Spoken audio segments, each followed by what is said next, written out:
ایک دفعہ کا ذکر ہے کہ کسی گاؤں میں ایک کسان رہتا تھا۔ وہ بہت مہربان تھا۔ ایک دن وہ اپنے کھیتوں میں کام کرنے جا رہا تھا۔ کھیتوں کے راستے میں ایک کنواں پڑتا تھا۔ وہ بہت پرانا کنواں تھا۔ اس نے کنویں سے کسی کی آواز سنی۔ کوئی مدد کے لیے پکار رہا تھا۔ مدد! کوئی ہے؟ مدد!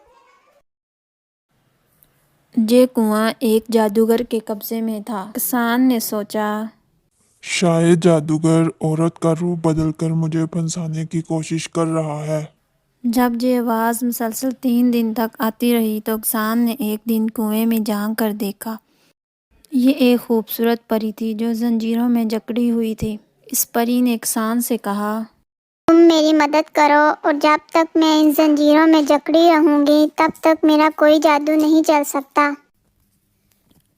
کسان اسی وقت گھر سے رسی لے آیا اور پری کو کنویں سے نکالا۔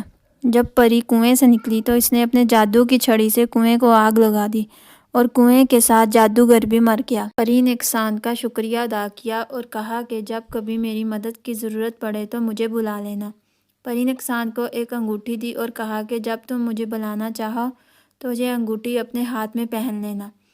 میں فوراً وہاں آ جاؤں گی۔ اس کے بعد پری وہاں سے چلی گئی اور کسان اپنے گھر چلا گیا۔ ایک دن کسان کے کھیتوں میں ایک خوفناک بھیڑیا آ گیا۔ وہ کسان کو کھانے کے لیے اس کے پاس آنے لگا۔ کسان بہت گھبرایا ہوا تھا۔ اچانک اسے پری کی بات یاد آ گئی۔ اس نے وہی انگوٹھی نکالی اور اسے اپنے ہاتھ میں پہن لیا۔ پری وہاں آ گئی۔ اپنے جادو کی چھڑی سے اس بھیڑیے کو مار دیا۔ اس طرح کسان کی جان بچ گئی۔ کسان نے پری کا شکریہ ادا کیا اور پری وہاں سے چلی گئی۔